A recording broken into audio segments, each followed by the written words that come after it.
Très bien, donc bienvenue à tous. On va avoir des personnes qui vont certainement nous rejoindre également au courant de la présentation. Les personnes pourront revoir éventuellement celle-ci un petit peu plus tard si jamais elles ont raté le début. C'est la troisième présentation par webinaire qu'on organise depuis le mois de mars. Alors cette fois-ci, ça concerne vraiment un land en Allemagne qui est très prisé par les Français, après Berlin, après la région de NRW, et puis Hambourg, Stuttgart et Francfort. C'est bien sûr Munich, qui est un gros bassin d'emploi pour les Français qui viennent travailler en Allemagne, avec la Bavière, avec des villes secondaires comme Nuremberg, Augsbourg et autres, en fait, dans lesquelles on a aussi des Français qui sont présents. Alors, comment va se dérouler le webinaire ce soir? On va réaliser une petite présentation. Vous pouvez vous poser vos questions par écrit et Thomas les posera peut-être spontanément pour qu'on puisse également y répondre. Et puis, il faut savoir qu'on a aussi des personnes qui nous ont posé des questions ce soir et qui sont présentes. Donc, on va répondre à la fin de la présentation aux questions en question. Alors, pour nous présenter tout d'abord, Jérôme Lecaux, donc ça fait depuis un petit peu plus de 18 ans que je vis en Allemagne. Après une formation juridique en France et une formation en ressources humaines en France et en Allemagne, j'ai également travaillé dans des entreprises françaises en Allemagne avant de créer le site emploi franco-allemand Connexion Emploi et puis le cabinet de recrutement franco-allemand Eurojob Consulting. Donc, nous sommes présents en fait aussi en Bavière pour vous aider à décrocher un job et plus particulièrement à Munich. Et ce soir, donc, on va vous informer sur les particularités du marché du travail qui sont quand même assez nombreuses, régionales aussi en Allemagne, et répondre à vos questions sur les particularités de l'aide de motivation, de l'entretien d'embauche et des particularités interculturelles, et plus particulièrement concernant la région de Bavière et de Munich. Et puis n'oubliez pas qu'on peut aussi vous proposer des coachings individuels et personnalisés si vous avez des besoins de vous remettre un petit peu en selle pour postuler et puis pour et aussi évoluer sur un autre métier en Allemagne. On réalise aussi des bilans de compétences. Donc, à mes côtés, je vous présente Thomas, qui est connu par un bon nombre de Français en Allemagne. Donc, je te laisse te présenter, Thomas. Oui, bonsoir Jérôme, merci. Donc, je suis moi-même actif sur Munich, hein. Mon bureau se trouve à côté de la gare centrale. J'oriente les gens vers tout ce qui est assurance complémentaire, le choix de la couverture santé et les financements immobiliers. Et avec Eurojob, nous proposons également des estimations de salaire. Donc, c'est moi qui réponds lorsque vous envoyez votre demande sur le site pour savoir si le niveau de vos revenus actuels est cohérent ou quel serait celui que vous devriez viser dans le futur. C'est toujours une question en Voilà. fait assez fondamentale qui est difficile pour les candidats, puisque quand on postule à un job, il est toujours difficile de savoir si on a la bonne fourchette de salaire. Donc, il faut estimer un petit peu la valeur de vos compétences et puis estimer votre échelle de salaire par rapport à une entreprise en particulier qui a peut-être un budget déterminé. Donc, c'est aussi des paramètres qu'on vous aide aussi à déterminer gratuitement. Et dans le suivi de nos candidats, Thomas intervient aussi pour vous aider sur cet aspect-là. Donc, merci d'intervenir ce soir, Thomas. Alors, quelles sont les grandes étapes un petit peu de développement de notre activité pour nous permettre un petit peu au public de mieux saisir un petit peu ce qu'on fait? Ça fait depuis donc 2004 qu'on a créé le site emploi Connexion Emploi qui aide un petit peu français et allemand des deux côtés du Rhin à évoluer professionnellement avec de nombreuses offres d'emploi spécialisées pour des entreprises, de la PME au grand groupe pour permettre donc de trouver un emploi en France ou en Allemagne. Bien sûr, il y a des salons emploi franco-allemands qu'on a co-organisés depuis 2005. On est en train d'évoluer un petit peu sur ce terrain-là, donc vous verrez bientôt quelque chose de nouveau apparaître. Donc, on a aussi organisé à Munich, c'était en 2006 et 2008, des salons emploi.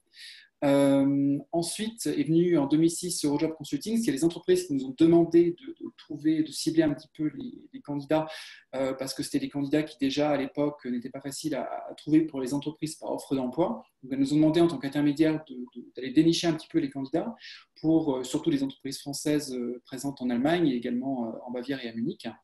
Et puis, à partir de 2016, on a créé une académie pour soutenir un petit peu les candidats qui veulent évoluer professionnellement en Allemagne. Et donc là aussi, vous pourrez voir sur nos liens, on réalise du coaching individuel, des bilans de compétences pour les personnes qui veulent évoluer sur différents métiers. Et donc, il y a un nouveau produit qu'on est en train de développer, donc je vous entendrai parler d'ici un mois ou deux. Alors, donc, voici un petit peu aussi pour résumer l'équipe de personnes qui nous accompagnent. Donc, ce sont des personnes auxquelles vous avez peut-être déjà eu affaire si vous avez postulé chez nous, des personnes recruteuses, coachs, des personnes qui aussi réalisent des bilans de compétences. Donc, c'est les personnes auxquelles vous avez affaire en général quand vous postulez à nos offres d'emploi. Alors, Munich, en particulier, c'est une ville qui attire pour beaucoup d'aspects en fait les candidats. Bien sûr, c'est une ville très importante, la troisième plus grande ville en fait en Allemagne, après Berlin et Hambourg. Donc, j'imagine que les personnes qui sont présentes ce soir et qui y vivent connaissent bien sûr les Biergarten, l'Oktoberfest, pas seulement les touristes. C'est une ville avec une attractivité très importante aussi grâce au savoir-vivre et puis aussi aux Alpes qui sont proches, à une bonne culture sportive et de loisirs. Donc c'est une ville qui attire beaucoup les candidats également. D'ailleurs, ça m'intéresserait de savoir ce soir quelles sont les personnes qui vivent à Munich. Dans la fenêtre qui est à droite de notre webinaire, vous pouvez aussi nous indiquer d'où vous venez, si vous vivez à Munich, si vous souhaitez simplement changer d'emploi ou si vous êtes à l'écoute du marché, ou alors si vous êtes dans une autre ville en Allemagne et souhaitez connaître un petit peu plus, avoir un petit peu plus d'informations pour la ville de Munich et la Bavière, ou alors si vraiment vous venez de France et si vous avez un projet d'expatriation et si vous venez en fait vous obtenir des informations pour mieux comprendre comment vous allez réussir à mettre le pied en Bavière et plus particulièrement à Munich. Donc, comme je disais, Munich, c'est vraiment une des plus grandes villes en fait en Allemagne, presque 1,5 million d'habitants. Bien sûr, vous connaissez les plus grandes marques automobiles présentes comme BMW par exemple, qui attirent aussi beaucoup d'ingénieurs français. On a bien sûr le siège de Siemens, SRAM, Linde, Infineon, des entreprises vraiment connues sur le marché allemand, avec aussi la présence du groupe Airbus qui draine aussi un bon nombre de Français, sans compter aussi sur beaucoup de start-up et d'entreprises, de nombreuses entreprises familiales, puisque vraiment le réseau d'entreprises en Allemagne est aussi caractérisé par un grand nombre d'entreprises familiales, de groupes familiaux, de PME familiales. Et surtout, ce qui est vraiment à souligner en fait pour Munich, pour la Bavière, c'est qu'on a un taux de chômage de 3,6%. C'est-à-dire que c'est vraiment un taux de chômage qui est résiduel. Donc finalement, les personnes qui souhaitent, les candidats qui souhaitent changer d'emploi sont en général dans une position assez confortable aujourd'hui, puisqu'ils ont affaire à beaucoup de possibilités, de choix dans des offres d'emploi qui peuvent être attractives suivant les employeurs. Donc on est vraiment dans une autre perspective que celle qu'on avait il y a 10 ans, quand le taux de chômage était quand même plus élevé dans cette région, même si Munich a toujours été une région très dynamique économiquement. Et donc, on compte, ce qui est assez intéressant, c'est que le consulat français compte à peu près 24 000 Français qui sont présents en Bavière, qu'on estime à 24 000. Il y aura un petit peu plus de 10 000 Français à Munich. Donc, c'est vraiment une présence qui est très importante et on voit un va-et-vient quand même de personnes et des histoires vraiment liées à l'Allemagne qui sont vraiment très différentes chaque jour à Munich. Alors, on va essayer de vous donner différents conseils ce soir. Ça m'intéresserait de savoir d'ailleurs quel est un petit peu votre niveau d'allemand, parce que c'est vraiment la condition préalable, l'une des conditions préalables pour venir travailler en Allemagne. On nous pose vraiment comme première question, les Français qui viennent travailler en Allemagne nous demandent quel est le niveau d'allemand que je dois acquérir pour réussir à travailler en Allemagne. C'est pour ça que ça m'intéresserait de savoir parmi les personnes qui nous écoutent ce soir, quel est votre niveau d'allemand? Est-ce que vous avez un niveau d'allemand courant, B2 à C1, mettons? Est-ce que vous êtes par hasard franco-allemand et donc bilingue? Est-ce que vous avez vraiment un niveau débutant, c'est-à-dire A1, A2, suivant l'échelle de reconnaissance européenne? Est-ce que vous avez vraiment des difficultés avec l'allemand? Est-ce que pour vous, finalement, réussir à mettre le pied sur le marché du travail en Allemagne, ça consiste d'abord à apprendre l'allemand? Alors si oui, en fait, voici quelques conseils pour vous aider un petit peu à parler allemand. Alors première question, est-ce que c'est nécessaire de parler allemand? C'est la première question qui se pose. Et puis où est-ce qu'on peut apprendre, où est-ce qu'on peut prendre des cours d'allemand à Munich au final? Alors, de la nécessité de parler allemand, oui, parce que vous allez vraiment vous trouver dans une situation limitée dans la communication, dans l'intégration en Allemagne, si vous n'avez pas la possibilité d'apprendre l'allemand. Alors bien sûr, il est possible de travailler en Allemagne. Donc, on a un certain nombre d'ingénieurs qui travaillent dans des grands groupes et qui ne parlent qu'anglais au quotidien avec leurs services, avec leurs collègues. Donc pour ces personnes, ça va être possible de travailler chez Airbus, comme chez Siemens, il est possible de trouver des postes où l'anglais n'est nécessaire, parce que si vous êtes un candidat spécialisé. Le seul problème qui va se poser pour vous, ça va être au quotidien. À savoir que quand vous sortirez, vous aurez peut-être un petit peu plus de mal à vous intégrer en dehors du travail parce que vous ne maîtrisez pas l'allemand. Donc, c'est quand même nécessaire pour vous donner aussi envie peut-être de connaître mieux l'Allemagne, les Allemands, d'essayer de passer par des cours de langue pour améliorer votre niveau et puis apprendre un petit peu à mieux connaître l'environnement dans lequel vous allez vivre. Donc, bien sûr, il y a des tests d'allemand qui peuvent être nécessaires des fois dans les candidatures. Donc, vous pouvez passer par l'Institut Goethe pour obtenir des tests d'allemand ou pour des tests d'allemand économique comme le VITAF, par exemple. Donc, ça peut être intéressant d'en réaliser certains au préalable avant de partir en Allemagne, même si votre niveau d'allemand sera avant tout, lors d'une candidature, vérifié à l'oral, et ce n'est que pour certains métiers en fait, où le niveau écrit est essentiel, qu'on vérifiera éventuellement par un test écrit votre niveau d'allemand. Mais c'est avant tout à l'oral qu'on va vérifier cette capacité linguistique. Alors donc, où prendre des cours d'allemand à Munich? On peut vous conseiller avec Thomas de peut-être vous diriger d'abord vers la Volkshochschule. Vous trouverez peut-être des cours qui ne sont pas trop chers. Il y a de nombreux cours qui sont offerts en Allemagne, qui permettent vraiment, suivant des niveaux différents, de progresser. Vous avez bien sûr le Goethe-Institut aussi qui est présent à Munich, qui est peut-être un petit peu plus cher au niveau des prix, mais qui peut être qualitativement intéressant. Bien sûr, vous avez les programmes de cours des universités qui peuvent être accessibles à des personnes qui ne sont pas étudiantes.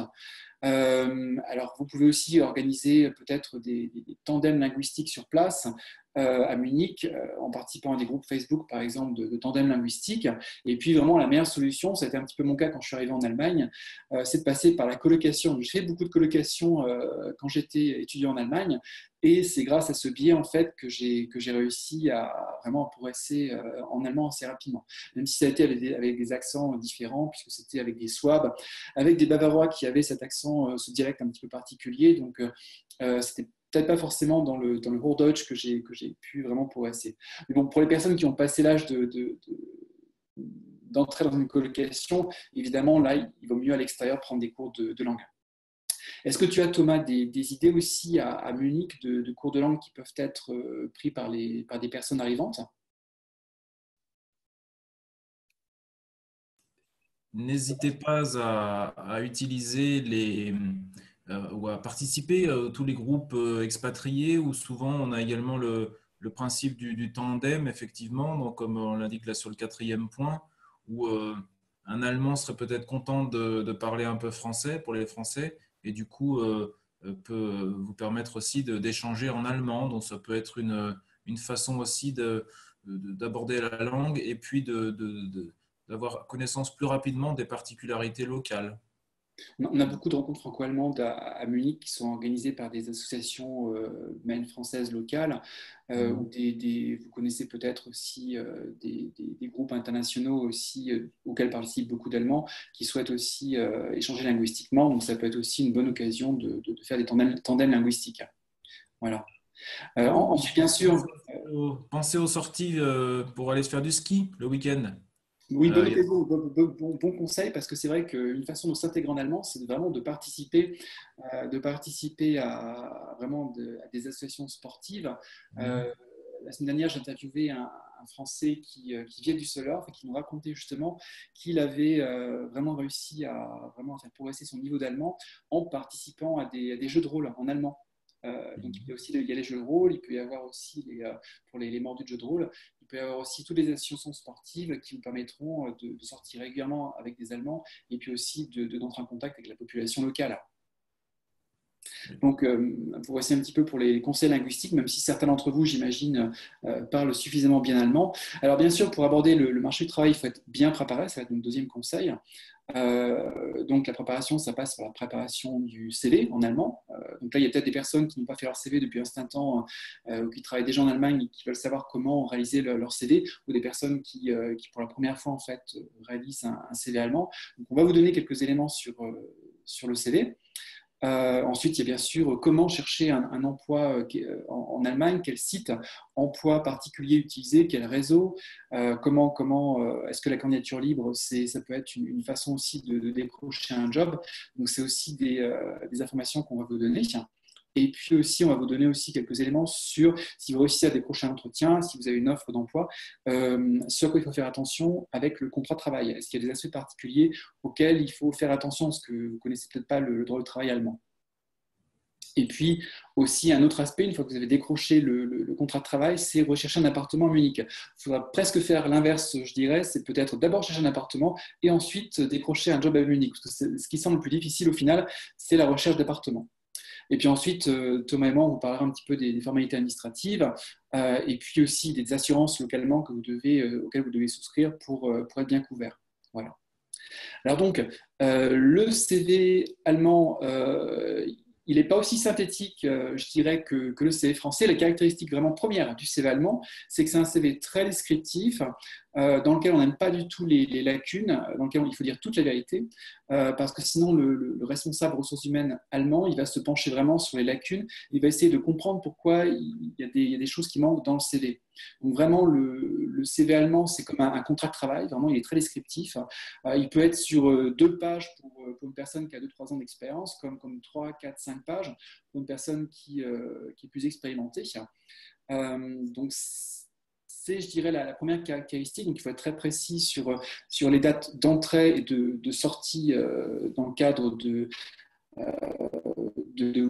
vos différentes stations de travail dans le CV. Vous pouvez intégrer une photo aussi dans le CV allemand, même si ce n'est pas nécessaire, je dirais, c'est plus obligatoire dans le cadre des lois anti-discrimination de mettre sa photo, mais c'est vraiment une pratique assez courante encore de mettre une photo. Donc vous pouvez aller chez un photographe pour réaliser une photo standardisée à l'allemande de façon à l'intégrer sur votre candidature sous format PDF. Donc le CV, il peut être déchronologique, je dirais. Le principal dans un CV pour un recruteur, c'est de voir assez rapidement quelles sont vos compétences les plus fraîches, donc que ce soit pour un CV français ou allemand. C'est ce qui compte vraiment pour le recruteur, c'est de détecter presque immédiatement quelles sont les compétences actuelles du candidat et s'il va pouvoir transposer ces compétences sur le poste qu'il recherche. Donc c'est avant tout ce que vous devez viser en fait à travers le CV. Vous devez avoir pour but de décrocher un entretien. Donc pour les personnes qui ont peu d'expérience, le CV tiendra sur 1 page ou 2 pages. Vous réussirez assez rapidement en fait, à donner une visibilité de vos compétences actuelles sur le CV. Par contre, évidemment, pour les personnes qui sont plus expérimentées, qui ont plus de 10-15 ans d'expérience professionnelle, avec peut-être déjà 5 expériences diverses, là, vous pourrez peut-être passer par un CV américain, donc un CV aussi qui note de façon synthétique sur une première page quelles sont toutes vos compétences actuelles, pour vraiment qu'on puisse bien comprendre rapidement dans le CV quelles sont vos compétences actuelles.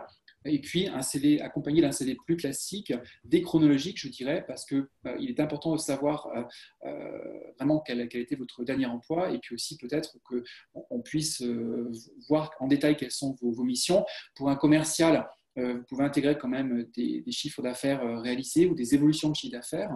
Pas des noms de clients, bien sûr, ça reste confidentiel, mais vous pouvez aussi noter différentes orientations de résultats, des projets que vous avez réalisés, si vous avez participé à différents projets. C'est un petit peu le but du CV. Pas trop de vous vendre comme sur le CV français, c'est pas un CV qui est aussi marketé que le CV français, le CV allemand.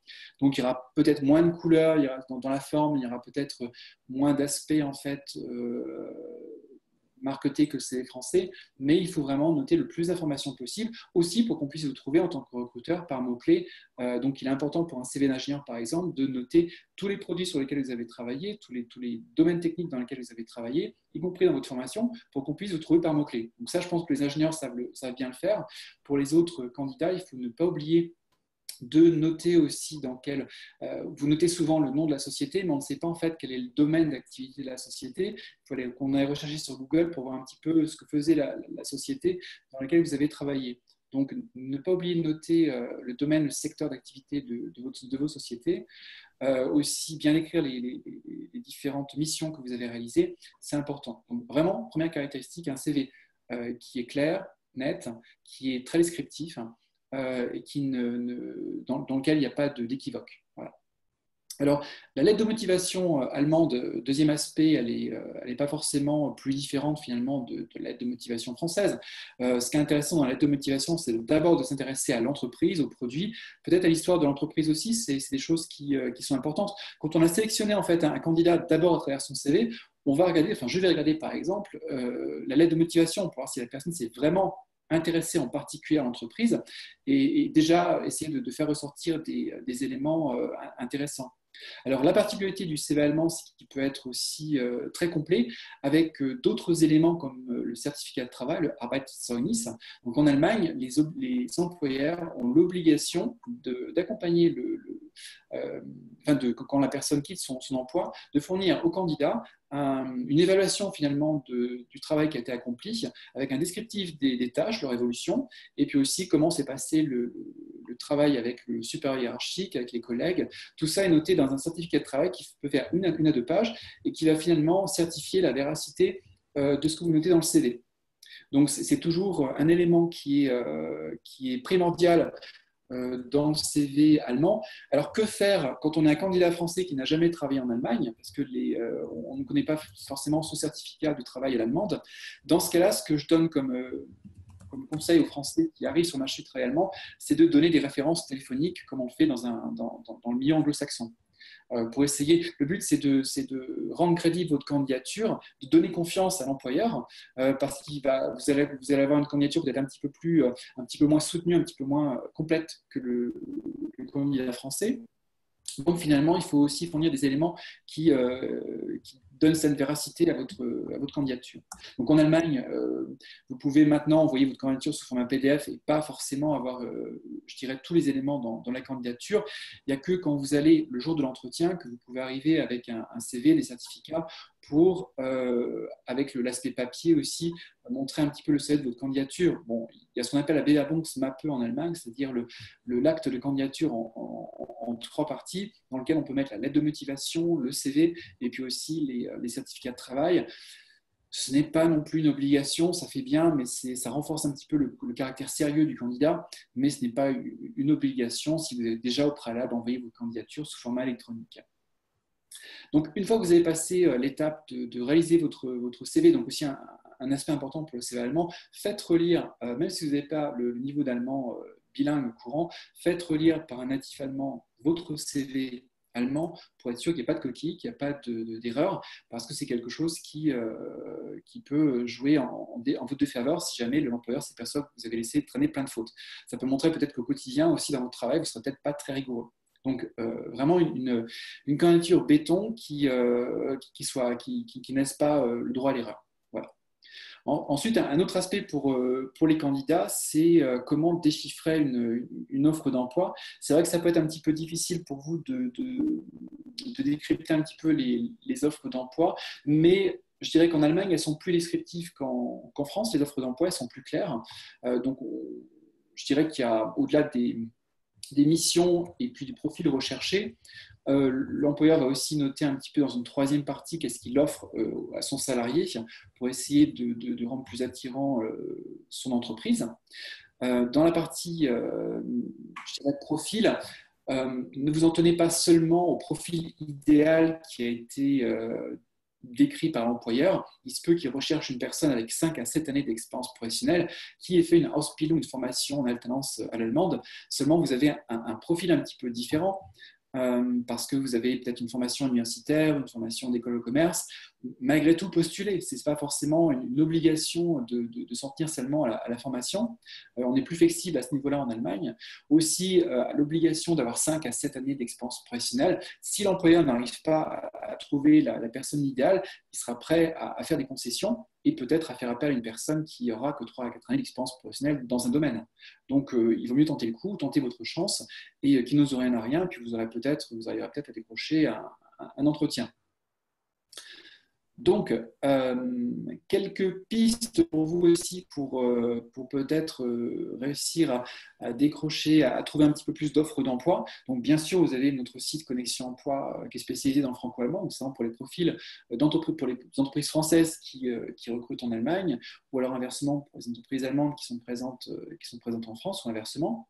Et on a des sites, bien sûr, généralistes en Allemagne, comme monster.de. On a Stepstone, qui est aussi le deuxième site le plus connu en Allemagne. On a JobScout24 aussi, qui va être présent. On a aussi beaucoup de sites spécialisés en Allemagne. Je note par exemple le site de Ingenieur Karriere, c'est-à-dire le site de l'Association des ingénieurs en Allemagne, du VDI. Et puis, ce qui peut être intéressant pour vous, c'est d'aller sur des sites plus secondaires, comme par exemple le site de Manstadt.de, qui est un site en fait de petites annonces en Allemagne et qui reprend les offres du pôle emploi allemand de l'Arbeitsagentur. Ça, c'est un site en fait qui va vous permettre d'avoir accès à des offres qui ne sont pas forcément publiées sur les sites précédents que je vous ai cités, ou alors vous aurez directement accès en fait à des entreprises dont les offres ont été reprises sur les sites de carrière. À ce niveau-là, Thomas, est-ce qu'il y a des personnes qui ont déjà posé des questions? Ah oui, oui, j'y réponds Ah, constamment au d'accord. fur et à mesure. D'accord, très bien. Quelles sont les questions en particulier? J'étais en train de répondre à la remarque. Là, il y a EDP qui demande s'il est possible ou comment postuler en Allemagne quand on a plus de 40 ans. Euh, bon, Je sais que les employeurs allemands, ils sont peut-être moins discriminants que les employeurs français. Et finalement, quelqu'un qui a 40 ans, la seule limite, c'est peut-être la limite de salaire, si la personne prétend monter au niveau de son salaire. C'est ça qui peut peut-être rendre la candidature plus difficile qu'une personne qui débute et qui n'aura peut-être pas des prétentions salariales plus élevées. Ensuite, les entreprises sont, je ne pense pas qu'il y ait une barrière de l'âge qui soit aussi sensible qu'en France. Je pense que les employeurs allemands sont, la population allemande vieillit et on se pose la question de faire travailler toutes les catégories de salariés, que ce soit des personnes qui ne peuvent que travailler en mi-temps comme des mères de famille par exemple, ou alors des personnes qui sont plus seniors dans l'entreprise. Donc il y a moins de soucis à se faire au niveau de cette question. On a quand même des employeurs qui sont de plus en plus bienveillants par rapport à cette question et je trouve qu'on rencontre de moins en moins de problèmes par rapport à la seniorité en Allemagne. Oui, bienveillant ou pragmatique, je viens de faire un calcul rapide. Mhm. Euh, un ingénieur de 5 ans d'expérience coûte déjà 75% de ce que coûte un ingénieur de 10 ans d'expérience. Oui. Donc, il n'y a pas vraiment de grosse différence entre l'ingénieur très expérimenté et l'ingénieur qui n'a que quelques années d'ancienneté. Et donc, Mhm. ça va plutôt être sur l'efficacité, le output, comme on dit, que ça va se jouer. Et un ingénieur expérimenté, en général, est capable de suivre plus de projets et ce, de manière plus relaxe qu'un jeune. Donc, on voit rarement des ingénieurs seniors, entre guillemets, avoir du mal à trouver un poste par rapport ou étant en concurrence avec des jeunes, hein. Non, c'est pas le cas. Pas le cas. D'accord. Est-ce qu'il y a d'autres questions qui ont été posées, Thomas? Oui, on disait, oui, ben, donc le diplôme d'expertise comptable en France est-il reconnu en Allemagne? Je disais que oui, puisque les normes comptables sont identiques. Alors après, il y a peut-être une petite certification C'est à ça. passer en complément à la Chambre de commerce et d'industrie, mais bon, ça dure au pire 3 semaines et la transmission enfin, l'équivalence est confirmée. Donc ça, c'est pas un problème. Ça le serait plus si la personne voulait aller travailler dans le secteur financier américain où les normes sont un peu différentes. Donc, pas de souci. L'expertise comptable en Allemagne a cette particularité. Donc, effectivement, il faut être certifié expert comptable allemand.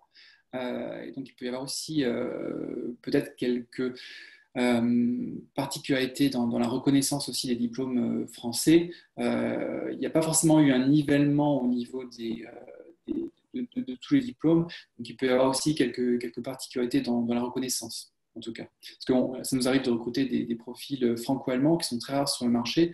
On a des entreprises connues, bien sûr, parmi les Big Five qui recrutent des profils franco-allemands. Vous avez des grands groupes d'audit qui ont des helpdesk français, francophones, franco-allemands, et vous avez aussi des cabinets comptables connus qui ont aussi leur expert comptable franco-allemand. Et des plus petits acteurs sur le marché qui sont présents à Paris, Strasbourg, Francfort, dans d'autres villes comme à Hambourg par exemple, ou à Lyon. Donc c'est Überschaubar, comme on dit en allemand, c'est une bonne visibilité un petit peu de cet environnement avec des profils qui sont très recherchés et qui sont difficiles à gagner pour des jobs. Voilà. Donc pour terminer un petit peu avec les sites que vous pouvez utiliser pour donc chercher des offres d'emploi. Vous pouvez aussi, si vous êtes intéressé par l'environnement des startups, utiliser les sites que je vous ai cités un petit peu dans la présentation. À Munich, il y a aussi un environnement de startups qui est très intéressant, avec des startups qui sont relativement connues dans le domaine du fitness ou dans le domaine de l'énergie. Et là aussi, vous trouverez peut-être des entreprises qui sont assez flexibles par rapport au profil qu'elles embauchent, et des entreprises qui recrutent aussi beaucoup de profils francophones, d'après ce que j'ai pu observer. Donc, dernier conseil par rapport à vos recherches, pour ne pas vous perdre un petit peu dans la jungle des sites, organisez-vous bien avec un tableau de suite de vos candidatures. Réalisez une relance peut-être au bout d'une semaine, 10 jours maximum. Bien sûr, il est difficile d'obtenir l'interlocuteur ou l'interlocutrice RH au téléphone. Peut-être une relance par mail. En général, les Allemands sont bien organisés avec des accusés de réception, des Eingangsbestätigung, et le suivi des candidatures est plus facile à réaliser qu'en France. Donc, aussi, autre élément, c'est la candidature libre. Je suis un exemple parce que je n'ai jamais décroché les emplois pour lesquels j'ai travaillé en Allemagne en répondant à une annonce, mais j'ai tout simplement postulé de façon libre, avec une initiative de Verbon, à des emplois. Donc, vous pouvez peut-être viser aussi avec la liste des entreprises françaises qu'on a mis sur le site de Connexion Emploi, des filiales d'entreprises françaises. Vous pouvez peut-être regarder aussi si ce sont des entreprises qui sont en train de recruter, pas forcément le profil comme le vôtre, mais elles auront peut-être besoin de votre profil si elles recrutent dans un service qui va se développer. Donc, ça peut être intéressant aussi d'observer ces sociétés françaises qui sont présentes sur le marché. Ensuite, dernier élément, soyez présents sur les réseaux sociaux. Donc, en Allemagne, on a le site Xing, qui était un petit peu l'équivalent de Viadeo il y a quelques années, même si Viadeo a presque disparu en France. Donc, on a Xing qui est fortement développé en Allemagne. Donc, réalisez un profil en allemand avec tous les mots-clés possibles sur Xing. Soyez présents également sur LinkedIn, peut-être en anglais ou en allemand, de façon à ce que les recruteurs vous détectent sur l'un de ces réseaux. Alors, je pense que les recruteurs allemands sont plus présents sur Xing que sur LinkedIn, mais soyez vraiment présents sur les deux réseaux pour être approchés. Ou alors pour approcher, par exemple, une personne travaillant dans le même environnement que vous, pour préparer un petit peu le terrain. Prenez contact avec des personnes sur LinkedIn ou Xing, demandez-leur un petit peu si elles connaissent dans leur environnement de travail des opportunités de travail correspondant à votre profil, ou si elles peuvent vous donner des conseils. Vous aurez peut-être des personnes qui vous donneront quelques conseils parce qu'elles connaissent votre environnement. Et puis surtout, donc, comme je le dis, il est très important vraiment d'utiliser tous les mots-clés possibles pour qu'on puisse vous détecter en tant que recruteur. Donc, ne soyez pas restrictif par rapport aux mots-clés. Alors, le dernier conseil qu'on voulait vous donner par rapport à la candidature, une fois que vous avez réalisé un entretien et que vous décrochez le job, il y a des aspects auxquels il faut faire attention vraiment sur le contrat de travail allemand. Il faut vraiment que vous relisiez un petit peu le descriptif de poste qui est inclus dans le contrat de travail pour être sûr que ça correspond bien, que vous signez bien pour le bon poste. Faites attention peut-être à une clause de contrat qui s'appelle Versetzungsrechte, en fait, qu'on trouve un petit peu dans la Einzelhandel, dans la distribution, parce qu'il faut faire attention que vous ne soyez pas engagé pour un poste à Munich et puis qu'on ne vous dise pas au bout de 2 ans, bon, maintenant on ferme notre société et il faut que vous alliez travailler à Hambourg. Ça peut se produire dans certains contrats, donc faites attention à ces aspects. La période d'essai, en principe, en Allemagne, elle est de 6 mois, elle peut être réduite par l'employeur, mais c'est aussi une particularité, donc faites attention un petit peu à la période d'essai ou à la fin de la période d'essai. Le temps de travail aussi en Allemagne, il peut être de 36 heures, vraiment dans des environnements spécifiques sous convention collective, comme de façon générale de 38 à 42 heures. Ça dépend vraiment des contrats. Donc c'est un aspect qui sera vraiment bien différent de la France. Il y aura peut-être une flexibilité aussi au niveau des horaires. Des heures supplémentaires, à savoir si elles sont payées ou pas. Il y aura peut-être des primes supplémentaires, donc des primes de Noël ou de congés d'été, le 13e mois en fait, qui seront inclus dans le contrat. Ensuite, il faut voir si ces primes, justement, elles sont rétractables ou pas, ou si elles sont réglées tous les ans. Il faut faire attention dans le contrat. Ensuite, renseignez-vous un petit peu sur les délais de préavis de licenciement. Donc, il y a des délais légaux en fonction de la durée de votre appartenance à l'entreprise.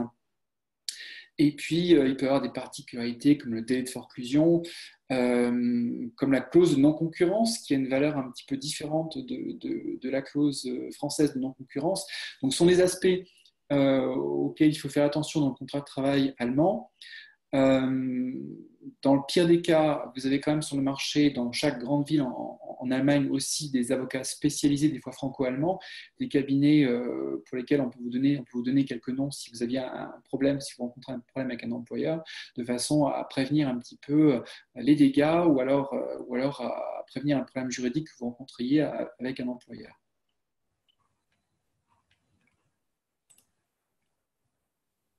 Alors, donc à ce stade, si vous souhaitez en fait nous fournir votre CV, vous pouvez nous l'envoyer sur le site de l'Académie Connexion Emploi. Alors sur le site de l'Académie, vous obtiendrez des checklists justement pour le contrat de travail, aussi pour l'entretien d'embauche, à savoir quelles sont les questions les plus posées, comment s'entraîner pour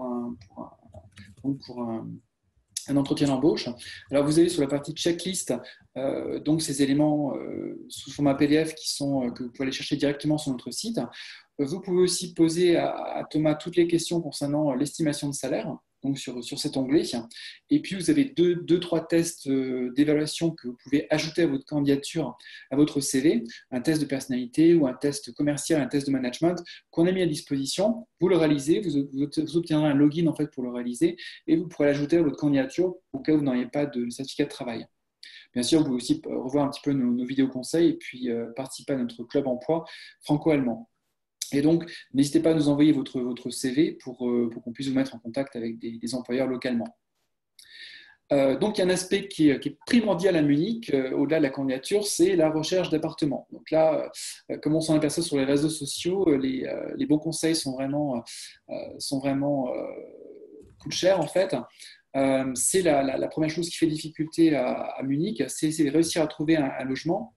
Donc, essayez de vous poser éventuellement dans un hôtel, dans un Airbnb ou dans une colocation.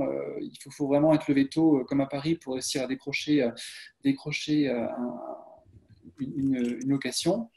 Le prix des logements aussi n'est pas comment dire, à négliger. Est-ce que tu connais, Thomas, le prix moyen du mètre carré à Munich? Bon, bah, ça dépend des quartiers et de beaucoup de paramètres, mais on n'est pas loin de 18 quand effectivement on est en plein centre et que c'est un bâtiment récent. Mhm. Tout à fait. Là où on sera, par exemple, à Cologne, à 11-12 euros le mètre carré de location. Est-ce que tu connais, Thomas, les quartiers qui sont les plus prisés à Munich? Bah, les quartiers du centre, hein, donc tout ce qui est accessible en métro, en U-Bahn sera le plus prisé. Bon, après, ce n'est pas parce que c'est prisé ou réputé que c'est joli. Allez voir Schwabing, vous aurez un quartier un peu vieilli avec des bâtiments des années 60-70, étroits, peu de cafés et de vie dans les rues. Bon, allez voir sur place avant de faire votre choix. On a d'autres quartiers qui sont finalement peut-être un peu plus sympathiques et même moins chers. Donc, tout ne se passe pas à Schwabing, à Munich. Est-ce que tu aurais des conseils concernant le Mietvertrag, ce à quoi il faut faire attention, et la caution, la caution allemande? Bah, au niveau de la caution, essayez de la payer vous-même et n'arrivez pas dès le début auprès du propriétaire en lui demandant s'il est possible de passer par un site intermédiaire qui avancerait la caution et auprès duquel vous feriez un crédit, parce que bon, il y a d'autres candidats et vous ne serez certainement pas retenu. Donc, apportez la caution directement, ne passez pas par un intermédiaire. Ensuite, pour les contrats de location, il y a peut-être une seule chose à laquelle il faut faire attention, c'est un contrat d'une durée fixe. Hein, si vous avez un contrat figé sur 1 an et demi, 2 ans, il peut être compliqué d'en sortir.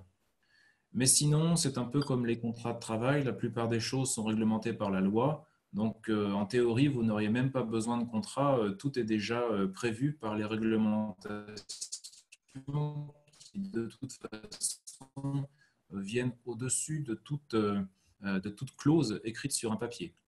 Bon, par contre, une remarque que nous pouvons faire sur Munich, mais que l'on voit également dans d'autres grandes villes, il y a quand même bon, une petite criminalité de temps en temps. Donc, il faut faire attention à ne pas envoyer une caution comme ça sur un compte en Angleterre pour un appartement que vous n'avez jamais vu. Essayez d'avoir des interlocuteurs qui soient concrets, qui aient pignon sur rue ou qui ont un profil apparemment sérieux sur ImmoScout 24, par exemple, de manière à ce que ce soit le plus probable possible que l'appartement que vous êtes en train de louer existe réellement. On a toujours et encore des histoires comme ça où les gens transfèrent de l'argent, arrivent sur place pour s'apercevoir qu'il n'y a rien ni personne en face de ce qui leur était promis. Tout à fait. Tout à fait. Donc, en particulier à Munich, on entend parler beaucoup de Français de ce genre d'histoire, de sommes de 700 euros, voire plus, perdues par des escrocs divers et variés. Donc, faites vraiment attention. Vous pouvez aussi faire appel à donc à des associations de locataires, des Mietervereine aussi, pour essayer d'avoir accès à des logements ou d'un petit peu aussi sécuriser les contrats de location. Voilà. Donc la recherche d'appartement, oui, c'est vraiment la priorité après ou avant même la recherche d'emploi. Faut faire attention aussi à bien évaluer le coût de la location parce qu'il faut que votre salaire soit en conséquence pour qu'il y ait un équivalent correct. Voilà. Il y a d'autres formalités administratives aussi auxquelles il faut faire attention aussi quand on s'installe à Munich. Il y a bien sûr la Anmeldung, l'inscription obligatoire en mairie qu'il faudra réaliser à Munich. Ensuite, il y aura l'ouverture d'un compte bancaire. Qu'est-ce que tu conseilles, Thomas, comme compte bancaire pour l'ouverture? Bon, ça évolue constamment, mais en ce moment, il faut reconnaître que un institut qui au début s'était créé comme une start-up, à savoir qu'il proposait des choses qui ne fonctionnaient pas et s'est chargé ensuite, une fois que les premiers comptes étaient ouverts, de corriger les bugs. Maintenant est un institut qui propose des choses qui marchent directement et donc là, je cite N26 sur Internet. Il n'y a rien à redire. En 18 minutes chrono, vous avez votre IBAN allemand. Personne ne peut faire mieux. Donc, allez-y directement. Ce n'est pas la peine de regarder ailleurs. C'est pour l'instant la meilleure solution. Parfait. Donc c'est une solution que je ne connaissais pas. Moi, j'étais à Postbank. En fait, quand j'étais étudiant, je partais du principe qu'il y avait beaucoup de guichets ouverts. Donc c'est vrai que je m'étais inscrit assez rapidement à la Postbank, mais c'est une banque que je ne connaissais pas. Merci pour le conseil. Autre aspect aussi, donc quand vous serez inscrit à la mairie, vous allez obtenir un numéro d'identification fiscale, le Steuer ID, qui va vous permettre lorsque vous aurez un emploi en fait, qui sera aussi fourni à l'employeur. Est-ce qu'il y a des particularités, Thomas, par rapport au numéro d'identification et aux impôts en Allemagne? Euh, Effectivement, vous devrez vous inscrire à la mairie. En vous inscrivant, il faudra donner votre statut marital. Attention, si vous êtes marié mais que votre famille n'est pas présente physiquement sur le sol allemand, vous seriez considéré en Allemagne comme un célibataire fiscal. Et donc, vous payeriez autant d'impôts qu'un célibataire, mais étant donné que votre famille, par exemple, se trouve encore en France ou en Pologne, eh bien, vous pourriez déduire de vos revenus imposables ce qu'on appelle les frais de double résidence, donc les allers-retours pour aller voir votre famille régulièrement, par exemple, à Munich. Aussi une petite question sur les droits retraite. Je crois que tu connais un petit peu le sujet. Tiens, est-ce qu'il y a des choses auxquelles il faut faire attention par rapport aux droits retraite quand on va peut-être d'ici 2 3 ans revenir en France? Venir en Allemagne pour repartir au bout de 2 3 ans, c'est peut-être un peu dommage parce que c'est une période un peu courte qui ne permet pas forcément de capitaliser sur le franco-allemand et qui du coup pourrait surtout être qualifié d'instabilité avant d'être qualifié d'expérience internationale valorisante. Mais bon, prenons une période un peu plus longue, on va dire de 3 4 ans, 4 ans. À ce moment-là, gardez en tête que au niveau de la retraite, les choses ne sont pas faites automatiquement en Allemagne. Il faut vous charger, vous, du thème complémentaire retraite, qui est loin d'être simple. Donc, intéressez-vous à ce thème. On a de nombreux articles écrits sur nos sites qui vous expliquent les particularités. À vous ensuite de voir quelle serait la solution la plus adaptée à votre statut et votre âge et votre façon de voir les choses. Donc, si vous avez des questions, n'hésitez pas. Thomas peut répondre en direct ou plus tardivement. Bien. N'hésitez pas dans le chat en fait à nous poser ces questions. Voilà, donc les formalités administratives, il ne faut pas oublier en Allemagne. Aussi, la particularité des assurances. Là aussi, j'ai illustré par une voiture qui a enfoncé la voiture en se garant, ce qui est un grand classique chez les Français. Donc, ne pas. Première chose, au-delà des assurances, c'est laisser un petit mot quand même avec votre assurance pour la voiture que vous avez embouteillée. Sinon, c'est un délit de fuite en Allemagne. Donc, on a des histoires savoureuses avec des Français qui ont touché la voiture en face et qui sont partis et qui ont été dénoncés. Donc, vraiment, ne partez pas comme ça. Donc, quelles sont effectivement, Thomas, les assurances auxquelles il faut faire attention en Allemagne? La santé, tout d'abord. Mhm. À partir du moment où vous êtes inscrit à la mairie en Allemagne, vous devriez en théorie vous inscrire auprès d'une assurance santé allemande. Alors, évidemment, si vous vous adressez à une assurance santé internationale, celle-ci va vous dire qu'elle vous couvre en Allemagne. Mais ce n'est pas la question. La question, c'est qu'est-ce que reconnaît l'Allemagne de manière à ce que lorsque vous seriez obligé de vous assurer auprès d'une assurance santé allemande, notamment en tant que salarié et gagnant un peu moins de 59 000 bruts par an, eh bien, est-ce que l'assurance que vous aviez en Allemagne pendant la première période serait reconnue? Et là, l'Institut de surveillance au niveau financier en Allemagne s'est de nouveau prononcé récemment. La réponse est que ça n'est reconnu que si vous aviez une assurance allemande. Donc, méfiez-vous des plans assurance internationale en Allemagne qui apparemment pourraient être moins chers que les assurances allemandes. Ça risquerait de vous coûter finalement beaucoup plus cher parce qu'on vous demanderait de payer ensuite en rétroactif pour toute la période pendant laquelle vous auriez dû être assuré en assurance allemande et où vous ne l'aviez pas fait. Donc, assurance santé, point important. Ensuite, effectivement, le premier point de la liste sur notre slide, c'est la responsabilité civile, où vous constaterez en Allemagne qu'on ne vous obligera pas à mettre en place une assurance responsabilité civile, contrairement à la France, où en général, pour vous donner les clés d'un appartement, on vous demande de montrer une attestation d'assurance multirisque habitation. Là, en Allemagne, on ne vous la demande pas. Néanmoins, si vous avez un dégât des eaux, eh bien, c'est quand même bien à vous de payer. Donc, prenez le temps de vous intéresser à ça. N'hésitez pas à me faire signe ou regarder sur notre site. On a également des recommandations pour mettre en place une petite responsabilité civile. Ça peut coûter 50, 60 euros par an. Et au moins, vous serez couvert si vous cassez quelque chose, blessez quelqu'un, ou si, à cause de votre appartement, vous créez un dégât des eaux ou un incendie. Je prendrai deux exemples. On a l'exemple à Stuttgart d'un Français qui, il y a quelques années, avait eu un dégât des eaux. Il y en a quand même eu pour 33 000 euros. L'exemple d'un Français de Berlin qui travaillait dans la gastronomie, qui, suite à un dégât des eaux causé par son appartement qu'il louait à Berlin, a dû vendre l'appartement qu'il possédait à Strasbourg pour rembourser ce qu'il avait à payer en dégâts à Berlin. Il y en a eu pour 60 000 euros. Voilà. Et bon, exemple un peu plus commun, même en n'ayant pas de voiture ou en ne prenant pas trop de risques, votre vélo peut accrocher le bord d'une voiture.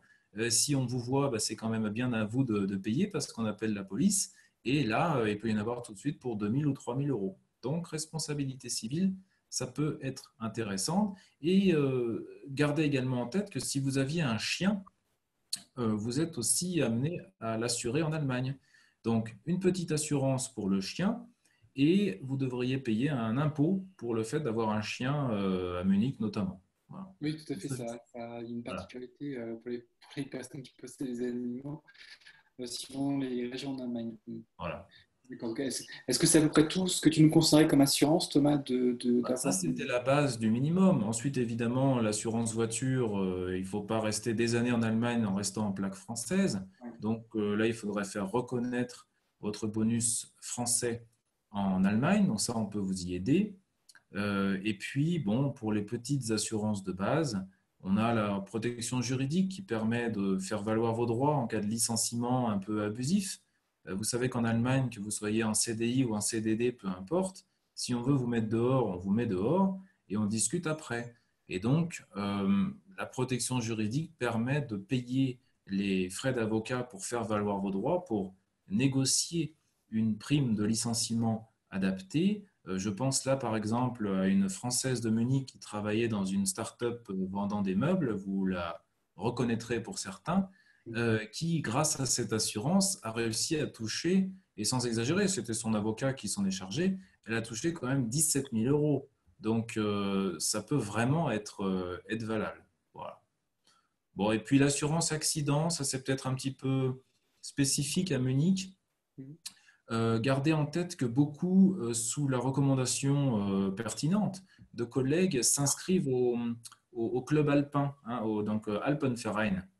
Et donc, en fait, si vous êtes au club alpin, vous avez déjà une assurance accident qui est comprise dans ce forfait. Voilà. Vous voyez, il y a un des membres de la famille Tangleman qui a 2 mois, n'a pas été retrouvé et est tombé dans une crevasse. Et le groupe Tangleman a eu un petit problème justement d'assurance parce que il n'avait pas les droits nécessaires pour agir en tant qu'entreprise. Donc, il faut vraiment prévenir ce genre de risque, en tout cas, visiblement à Munich. Donc, merci pour la description de ce dont on a besoin comme assurance, Thomas. Donc, les personnes qui le souhaitent peuvent revenir vers toi. Tu peux leur donner ton adresse email dans le chat de Oui. façon à checker un petit peu si elles sont vraiment bien couvertes. Mhm. Alors, un autre aspect dont on va discuter assez rapidement, c'est comprendre un petit peu la situation de l'emploi à Munich. Donc, je vous ai dit qu'il y avait même pas 3,6% de chômage au mois de septembre. Donc le marché comme le marché du travail en Allemagne de toute façon régionale avec ses particularités, il y en a bien sûr à Munich et puis en Bavière. Et puis on va aussi évoquer un petit peu les niveaux de salaire qu'il faut bien évaluer pour aborder un emploi et puis postuler. Donc il faut savoir évidemment que la Bavière a une histoire industrielle en particulier d'après-guerre qui, euh, qui s'est vraiment très bien développée dans les secteurs de l'industrie, de l'électrotechnique à la machine-outil. Et on a un réseau en fait de nombreuses PME familiales, très familiales, qui sont présentes, qui ont des technologies de pointe en Bavière, et autant que des grands groupes que je vous ai cités précédemment. Et tout ceci fait que la région bavaroise est vraiment l'une des plus dynamiques en termes d'emploi en Allemagne. Alors, concernant les salaires à Munich, pour vous donner concrètement un petit peu des chiffres, avant de comparer, il faut bien sûr ne pas trop se faire d'illusions. Le niveau de salaire que vous avez à Munich par rapport à Berlin, capitale de l'Allemagne, n'est pas du tout le même. Vous voyez un petit peu la différence que je vous ai notée entre la moyenne des salaires bruts annuels en Bavière et à Berlin. C'est quand même assez fantastique de voir qu'il y a une différence aussi importante.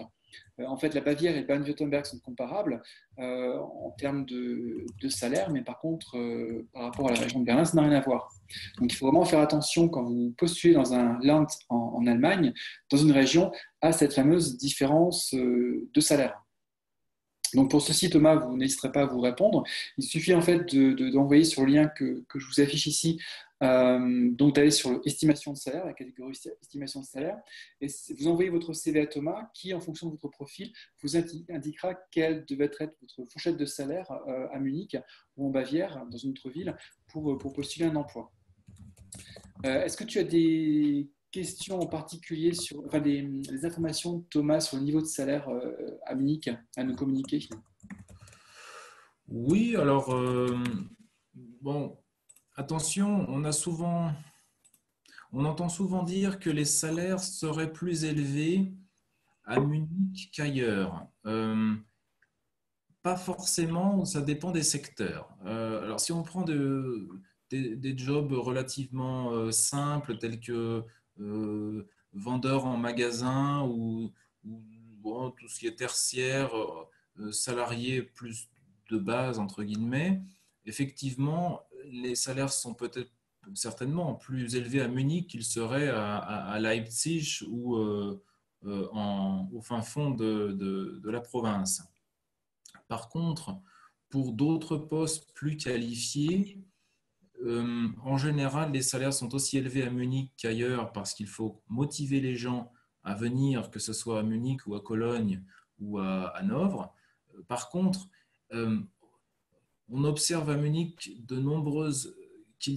y a de nombreuses sociétés qui gagnent des sous, c'est-à-dire qui ont de bons résultats au niveau de leur activité, et donc elles versent des primes, des suppléments qui rendent le salaire global de l'année plus élevé qu'ailleurs. Hein. BMW, Audi, par exemple, il n'est pas rare de voir des primes qui soient de 10-15%.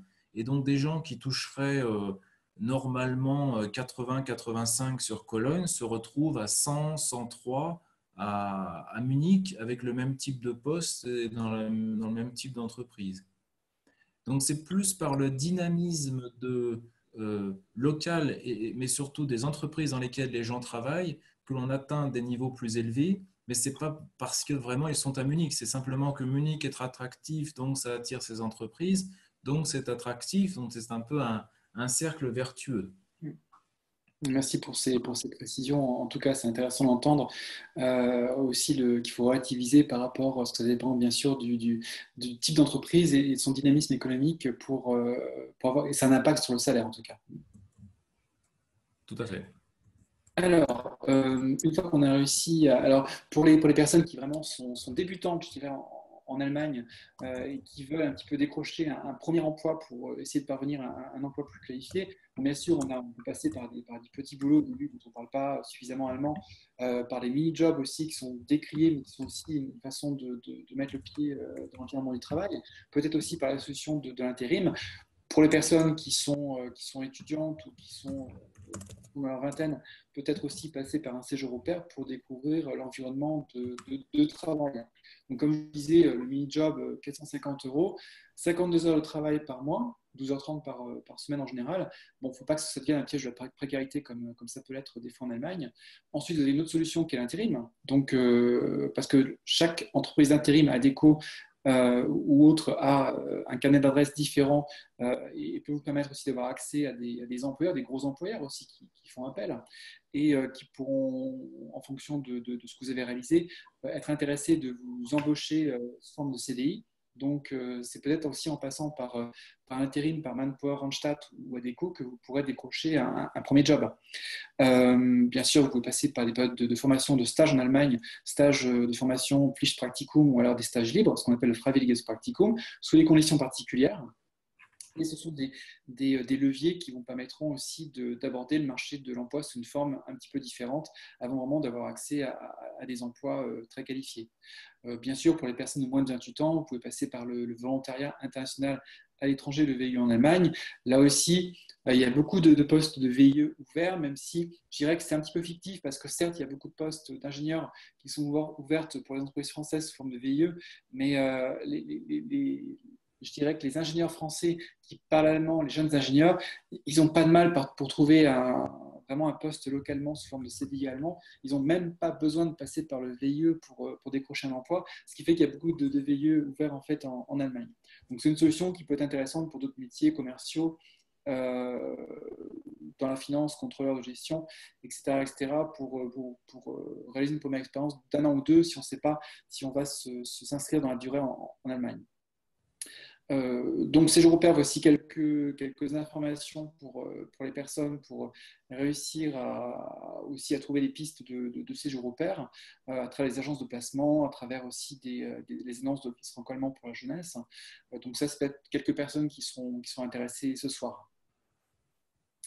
Alors, donc, sinon, si vous souhaitez aussi vous préparer un petit peu à l'entretien d'embauche et savoir aussi comment vous orienter en Allemagne, vous pouvez aussi faire appel à du coaching donc sur le site de l'Académie de Connexion Emploi. Donc, il suffit de nous contacter dans la partie coaching individuel et personnalisé. Et donc, si vous avez besoin de nous contacter pour réaliser quelques heures de coaching, n'hésitez pas, l'information est disponible sur notre site.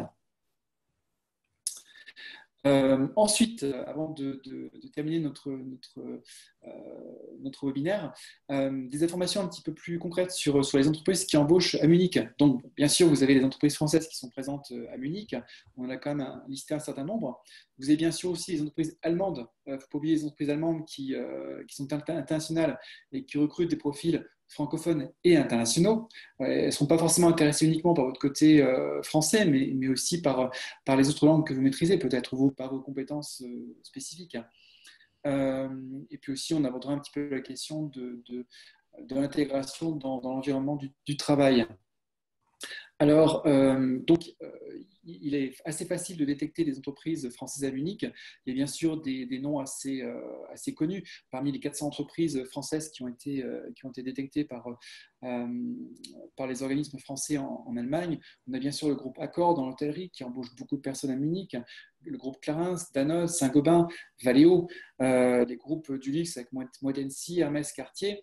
Et puis, on a aussi des entreprises connues comme Michelin, Peugeot et Faurecia qui sont présentes. Et puis des entreprises. Donc, ça, ce sont des noms connus que vous retrouverez sur les portails d'emploi.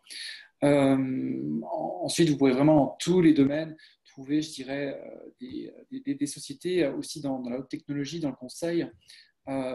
Donc, les entreprises françaises à Munich, elles sont faciles à détecter en général.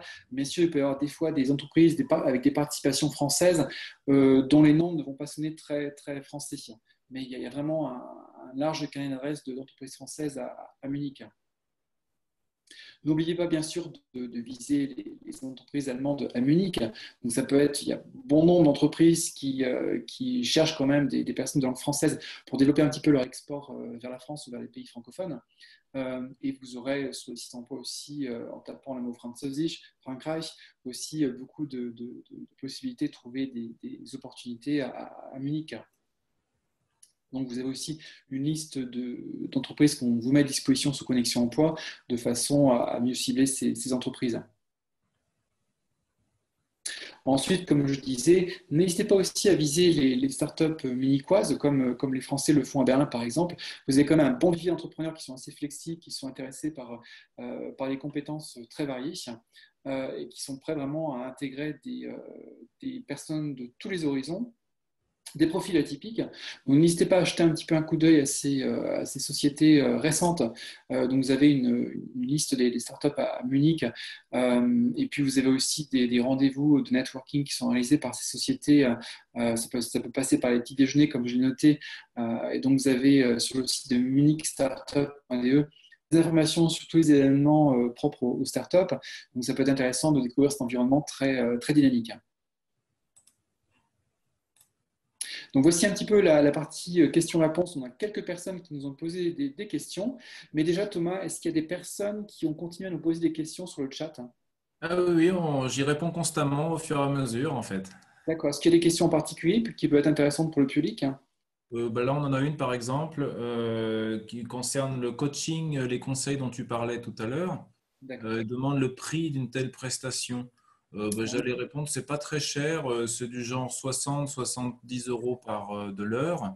Tout à fait, c'est indicatif, hein, parce qu'en général, je dirais que les coachs en Allemagne ont des horaires d'au moins 60 euros brut.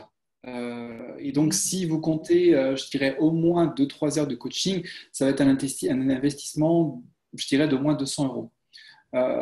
Donc, le but du coaching, en particulier le coaching systémique, c'est de vous fournir une orientation, enfin de vous aider vous-même à vous orienter vous-même. Tout d'abord en essayant de détecter ce que vous voulez et puis ensuite de vous donner au-delà de l'aspect du coaching, peut-être avec l'aspect conseil, vous fournir aussi des informations pratiques pour aussi vous donner une dynamique pour trouver un emploi. Voilà. Donc en général, je dirais, ce sont ça va durer 2-3 heures pour aussi avoir des éléments intéressants pour vous permettre de vous orienter. Oui. Sinon, est-ce qu'il y avait d'autres questions qui étaient posées? On a répondu à de nombreuses questions. Il y avait une remarque sur les salaires indiqués sur le slide récent. Oui. Est-ce que c'était des salaires pour début, milieu ou fin de carrière? Bon, C'est un moyen. C'est un moyen. oui, je dis que ce sont des salaires moyens et que pour tout âge confondu et que donc du coup ce genre de statistique ne vaut pas grand-chose. Plutôt, c'est vraiment pour montrer la différence régionale en fait de salaire en Allemagne, mais c'est individuel. Je n'ai pas spécifié bien sûr, c'était pour débutants, c'est une moyenne. Voilà, donc On avait quelques questions. Précisément. D'accord, merci Thomas. Donc on avait justement 3-4 questions qui nous avaient été posées auparavant par les personnes qui souhaitaient participer. C'est est-ce qu'on peut postuler à Munich avec un CV en anglais? Je dirais oui, pourquoi pas. C'est dans le cadre d'une internationalisation de l'entreprise, le CV anglais il est aussi accepté. Bien sûr, ça mettra en avant que vous ne parlez pas forcément allemand. Donc si vous postulez pour un emploi pour lequel il faut parler allemand, évidemment, ça pourrait ne pas convaincre l'employeur. Mais a priori, dans les grands groupes, l'anglais peut suffire, puisque peut-être que l'anglais sera votre langue de travail. Donc, ça dépend du contexte. Je ne peux pas répondre vraiment, ça dépend de la personne et à quel emploi elle postule. Mais les entreprises sont de plus en plus ouvertes, en tout cas. Ensuite, quel est le niveau justement un Français m'a posé ce soir comme question? Quel est le niveau de salaire d'un ingénieur mécanique avec 3 ans d'expérience professionnelle? De tête, Thomas, est-ce que tu as les données en tête? Ah bah, évidemment, oui. Alors, oui, alors là encore, je ne vais pas me faire que des amis, mais je dois préciser que un ingénieur mécanique ne veut pas dire toujours ingénieur mécanique. Ça veut dire quoi? On peut avoir quelqu'un qui est ingénieur mécanique, mais qui est passé par la fac après un DUT, pourquoi pas? Et il aura d'ailleurs plus de chances d'évoluer vite et bien en Allemagne qu'en France, où on le mettra un peu dans un tiroir, c'est-à-dire comme quoi il n'aurait pas fait une grande école. Et à l'inverse, ingénieur mécanique, bah oui, ça peut être quelqu'un qui est passé par un processus très sélectif, processus ayant pour but d'essayer de trier les meilleurs éléments, bien que nous sachions bien que les compétences académiques ne soient pas forcément garants de succès et d'adaptabilité dans le monde professionnel futur. C'est vrai qu'on a des Allemandes aussi qui sont très exigeantes au niveau technique, Oui. Les Français qui sont généralistes des fois dans leur formation peuvent être confrontés à ce problème que le niveau technique est vraiment très, très élevé. Oui, alors pour répondre à la question, je vous fais le calcul en direct en vous passant les détails. Pour quelqu'un qui est ingénieur mécanique après une formation du genre DUT, DUG et qui ensuite fait une école ou une faculté pour ensuite atteindre le diplôme d'ingénieur, eh bien, euh, au bout de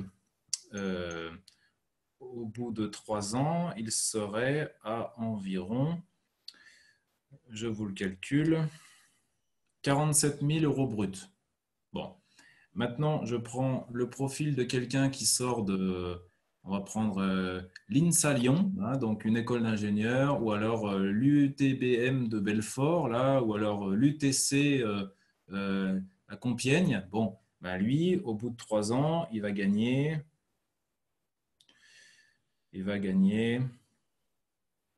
au moins 55, voire directement 60 s'il a eu la chance, enfin, si il a fait ce stage de fin d'études, genre dans un domaine un peu pointu, tel que les voitures à mouvement batterie électrique, ou l'optimisation de l'énergie de la batterie pour transformer en motricité pour la voiture. Là, effectivement, il pourrait même directement être à 60 000 euros brut. C'est-à-dire qu'on a un manque de personnel qualifié en Allemagne. Et lorsque les gens savent faire quelque chose de précis, que l'entreprise pourra ensuite revendre très cher, puisque ce sont des projets qui sont donnés aux constructeurs, enfin aux équipementiers pour ensuite fournir des modules qui fonctionnent aux constructeurs automobiles. Là, l'ingénieur, bien qu'étant un peu junior, pourrait, dans notre cas, atteindre rapidement les 60 000, même avec seulement 3 ans d'expérience. Merci Thomas pour cette analyse très détaillée en live. Ça montre un petit peu ta connaissance de la matière. Donc c'est vrai que ça aussi prouve que les ingénieurs ont toutes leurs chances en Allemagne dans un environnement qui est très pénurique et où les compétences spécialisées sont bien rémunérées en tout cas. Tout à fait. Autre question là qui nous a été posée par une candidate. Comment rechercher un emploi dans le secteur hôtelier à Munich? Alors, je vais citer le groupe Accor qui recherche beaucoup de réceptionnistes pour ces différents hôtels à Munich et partout en Allemagne comme en France, mais bon, aussi à Munich. Donc, effectivement, trouver dans l'hôtellerie, oui. Il faut parler quand même allemand. Je dirais même pour les réceptionnistes, un allemand qui soit suffisant pour l'accueil, en tout cas, savoir accueillir la clientèle qui veut être rapidement orientée. Donc ça passe aussi par des cours de langue.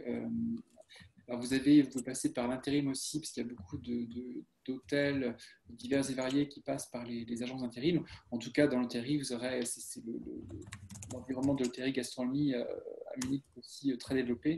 Et là, ça passera peut-être aussi par une inscription à l'Arbeitsagentur allemande, au Pôle emploi allemand, pour décrocher ce genre de poste, je dirais. Ensuite, une personne m'a demandé si c'était plus facile en tant que mère de 2 enfants de se réintégrer sur le marché munichois en suivant son conjoint. Alors, tout dépend un petit peu bien sûr du profil de la personne. Je crois que ce que sous-entend la question, c'est est-ce que les employeurs allemands sont frileux en fait d'intégrer des mères de famille sur des postes. C'est une question qui revient souvent un petit peu en Allemagne, même si je pense que les employeurs sont un petit peu décoincés par rapport à la question des parents qui reprennent un emploi.